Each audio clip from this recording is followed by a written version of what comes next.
Hello बच्चों। इस video में हम लोग क्लास 11th केमिस्ट्री का पहला चैप्टर जो पढ़ रहे थे रसायन विज्ञान की मूल अवधारणा है उसको आगे बढ़ाएंगे। तो आज का हमारा टॉपिक है मोलरता, जिसको इंग्लिश में बोलते हैं मोलारिटी। मोलरता या मोलारिटी क्या है? विलयन की सांद्रता को स्पष्ट करने के कई तरीके होते हैं।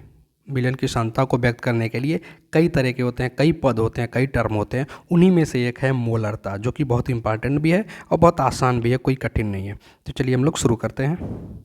सबसे पहले मोलरता की डिफिनीशन समझें। मोलरता क्या होता है? तो अगर विलयन जो भी हमारा है, विलयन कैसे बनता है? एक विलायक होता है, उसके अंदर किसी पदार्थ को घोल देते हैं, जिसे हम विलेय बोलते हैं। तो विलायक और विलेय मिलकर के विलयन का निर्माण करते हैं।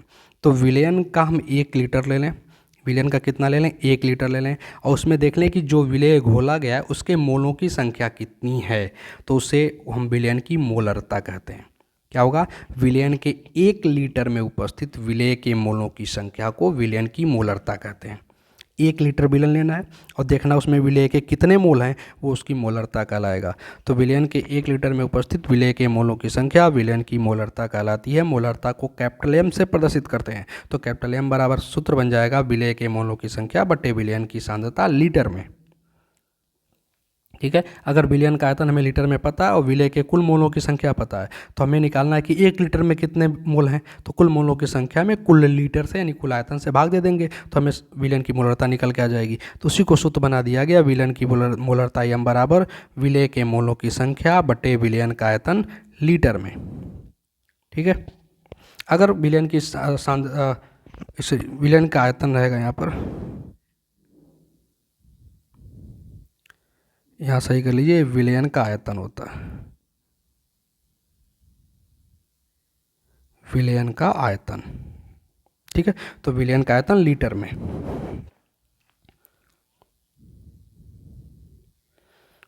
चलिए अब क्वेश्चन करते हैं हम लोग कि एक 2.8 ग्राम पोटेशियम हाइड्रोक्साइड है, KOH है।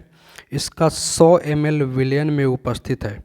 2.8 ग्राम KOH 100 ml विलयन के अंदर उपस्थित है। तो विलयन की मोलरता ज्ञात करना है। देखिए, मोलरता ज्ञात करना है तो हमें क्या क्या पता होना चाहिए? विलेय के मोलों की संख्या पता होनी चाहिए, फिर विलयन का आयतन लीटर में पता होना चाहिए, फिर दोनों में भाग कर देंगे, हमें विलयन की मोलरता निकल के आ जाएगी। तो सबसे पहले हम जो विलेय है उसके मोलों की संख्या पता करें। तो कितना KOH है? 2.8 ग्राम। और विलयन कितना टोटल? 100 ml विलयन। तो विलयन का आयतन ml में पता है तो उसको बदल लेंगे लीटर में। तो हो जाएगा विलयन का आयतन, विलयन का आयतन बराबर 100 ml। इसको लीटर में बदलने के लिए 1000 से भाग दे देंगे। 1 लीटर में 1000 मिलीलीटर होता है, ml होता है। 1000 से भाग दे देंगे तो 100 बटे 1000, 2 जीरो कट जाएगा, क्या बचेगा? 1/10 लीटर। ठीक है। तो विलयन का आयतन लीटर में निकल गया, 1/10 लीटर। अब कितना ग्राम KOH है? 2.8 ग्राम। यानी विलायक जो है, जो विलेय है, उसका ग्राम में मात्रा पता, हमें मोलों की संख्या पता करनी है। तो कैसे पता करेंगे? पिछले वीडियोज में मोलों की संख्या निकालना बताया गया है, फिर से समझ लेते हैं। विलेय के मोलों की संख्या निकालनी है हमें। कैसे निकालते हैं? तो मोलों की संख्या निकालने के लिए ग्राम में भार पता होना चाहिए, यानी मात्रा पता होनी चाहिए ग्राम में, और अणुभार पता होना चाहिए। तो ग्राम में मात्रा में अणुभार से भाग दे देते हैं। तो ग्राम में भार या मात्रा बटे अणुभार। अगर अणुभार से भाग दे दिया, ग्राम में भार जो तो पता है तो हमें क्या निकल जाएगा? मोलों की संख्या प्राप्त हो जाएगी।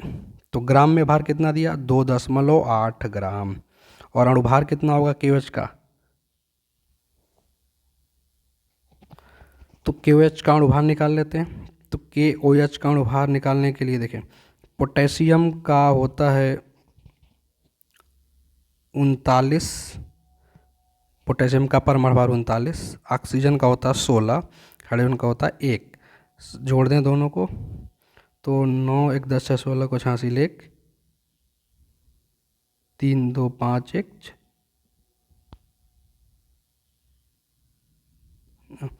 9 6 15 16 86 1 और 3 1 4 1 5, ठीक, 56 आएगा। कितना आएगा? 56। तो इसका हो गया 56। अब 2.8 बट्टे 56 में भाग देना है। 10 से दोनों में गुणा कर दें तो ऊपर हो जाएगा 28 और नीचे हो जाएगा 560, दोनों में 10 से गुणा कर दिया दशमलव हटाने के लिए। अब 28 दूनी 56 यानी 1/20, तो मोलों की संख्या हो गया 1/20। अब अगर मोलों की संख्या निकल गया और आयतन लीटर में निकल गया तो हम मोलरता निकाल सकते हैं। तो विलयन की मोलरता m बराबर मोलों की संख्या 1/20 और आयतन लीटर में कितना हो गया 1/10।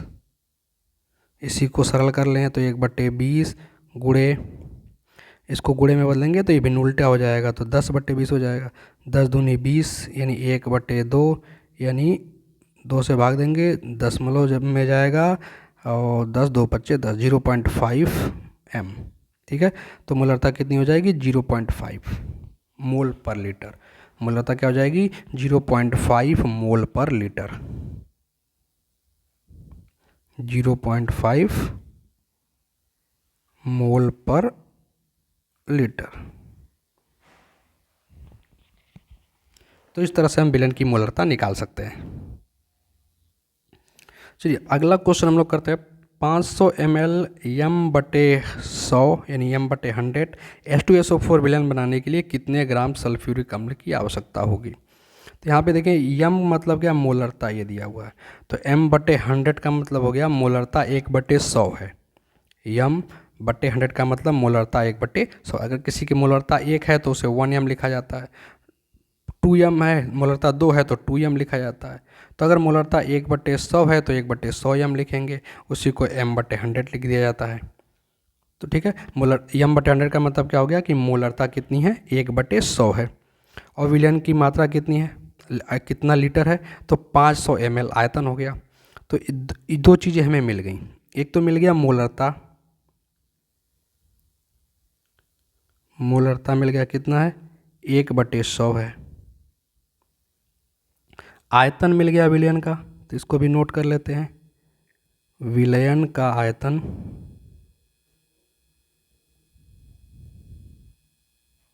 कितना है 500 ml।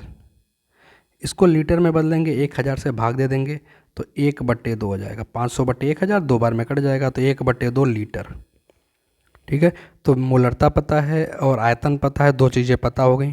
क्या पूछ रहा है, कितने ग्राम सल्फ्यूरिक अम्ल की आवश्यकता होगी। तो जो मोलरता का सूत्र हम लोग जानते हैं उसमें क्या होता है, मोलरता बराबर विलेय के मोलों की संख्या बटे विलयन का आयतन। तो इसमें दो चीज़ें हमें पता हैं, मोलरता पता है, विलयन का आयतन पता है, तो विलेय के मोलों की संख्या निकल जाएगा। जब मोलों की संख्या निकल जाएगा तो हम उससे ग्राम में मात्रा निकाल सकते हैं। तो पहले तो मोलरता का सूत्र लगा लें, तो मोलरता m बराबर विलेय के मोलों की संख्या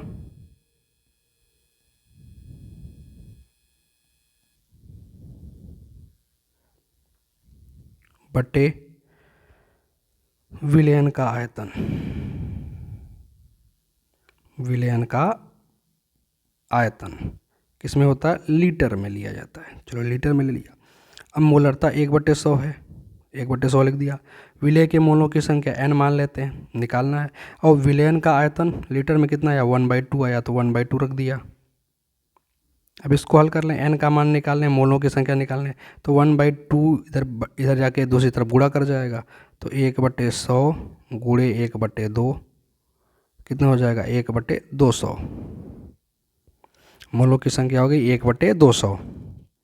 ठीक, अब मोलों की संख्या जब निकाल लिया हमने, तो मोलों की संख्या का प्रयोग करके ग्राम में मात्रा निकाल सकते हैं, क्योंकि मोलों की संख्या का सूत्र बताया गया है, मोलों की संख्या बराबर ग्राम में भार बटे अणुभार।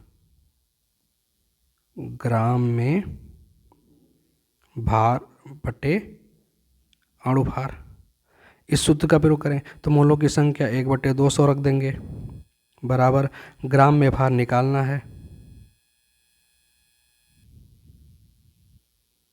और बटे अणुभार H2SO4 का अणुभार निकालना है। H2SO4 का अणुभार, हाइड्रोजन एक हाइड्रोजन का 1 होता है, 2 हाइड्रोजन का 2 हो जाएगा।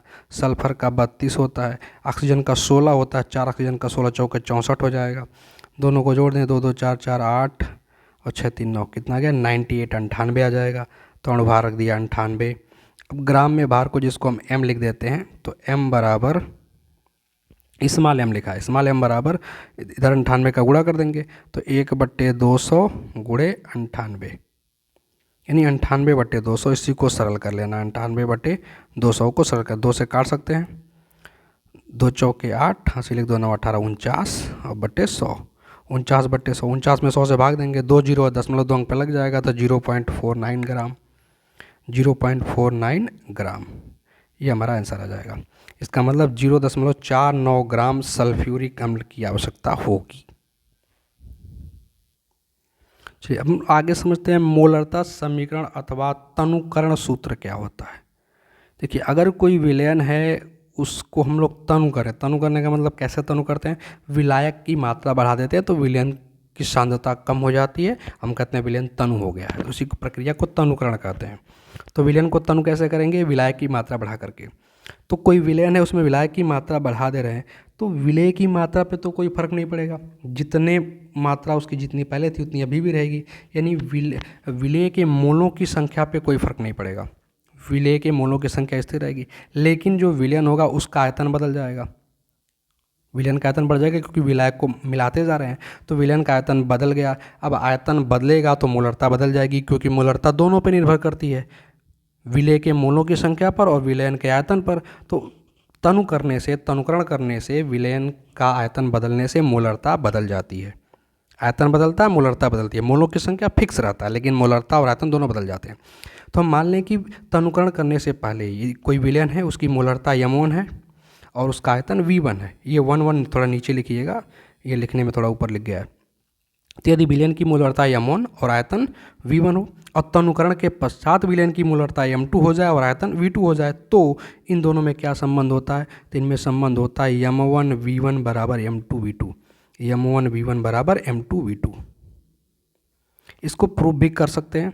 देखिए कैसे करेंगे, कोई ज़रूरत नहीं है लेकिन समझ लें कैसे करेंगे। हमें क्या कहा, मोलों की संख्या क्या रहेगी, फिक्स रहेगी, मोलों की संख्या फिक्स रहेगी। तो तनुकरण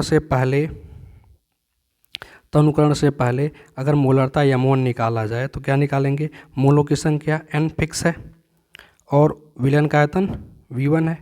फिर ऐसे तनुकरण के बाद मोलरता बदल गई, m2 हो गया, मोलों की संख्या फिक्स है, आयतन हो गया बढ़कर के v2, तो n/v2। अब दोनों से n का मान निकालें, पहले वाले से n का मान निकालेंगे तो क्या आएगा m1 v1, दूसरे से n का मान निकालेंगे तो m2 v2।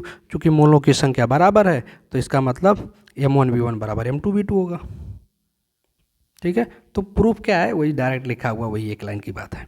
तो यदि विलयन की मोलरता m1 और आयतन v1 हो और तनुकरण के पश्चात विलयन की मोलरता m2 हो जाए और आयतन v2 हो जाए तो m1 v1 बराबर m2 v2 होगा, m1 v1 बराबर m2 v2।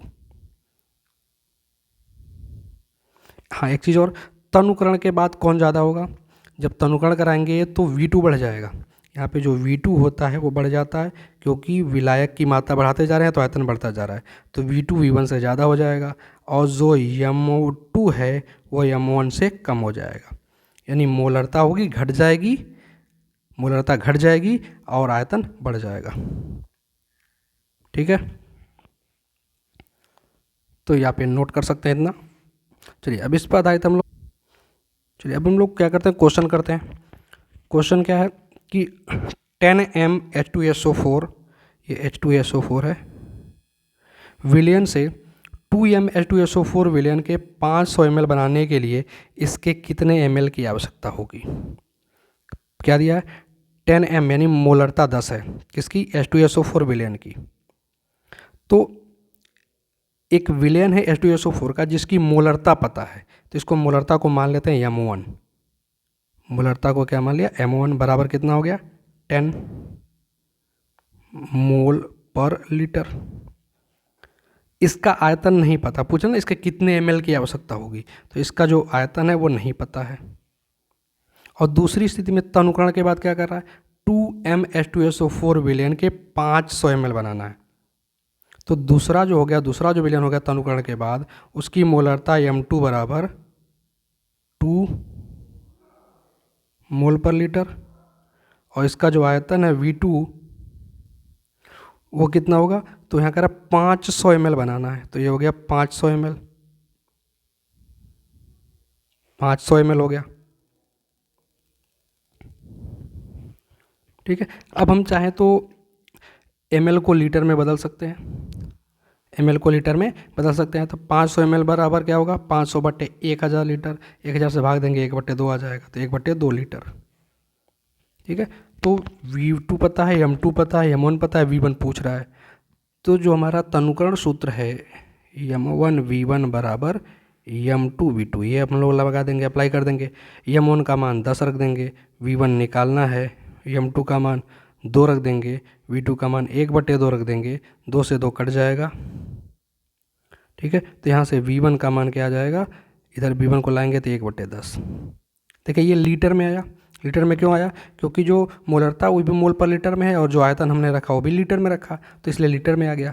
मिलीलीटर में रखते तो मिलीलीटर में आता, तो यह लीटर में आया है। इसको मिलीलीटर में बदलना हो अगर, तो 1 लीटर में 1000 मिलीलीटर होता है, तो इसमें 1000 से गुणा कर देंगे, गुणे 1000, 1 0 से 0 कट जाएगा, क्या आ जाएगा 100 ml। क्या आ जाएगा 100 ml की आवश्यकता पड़ेगी। तो इस वीडियो में इतना ही। नेक्स्ट वीडियो में मिलेंगे एक नए टॉपिक के साथ। तब तक के लिए वीडियो को देखते रहें और दोस्तों के साथ शेयर करना ना भूलें।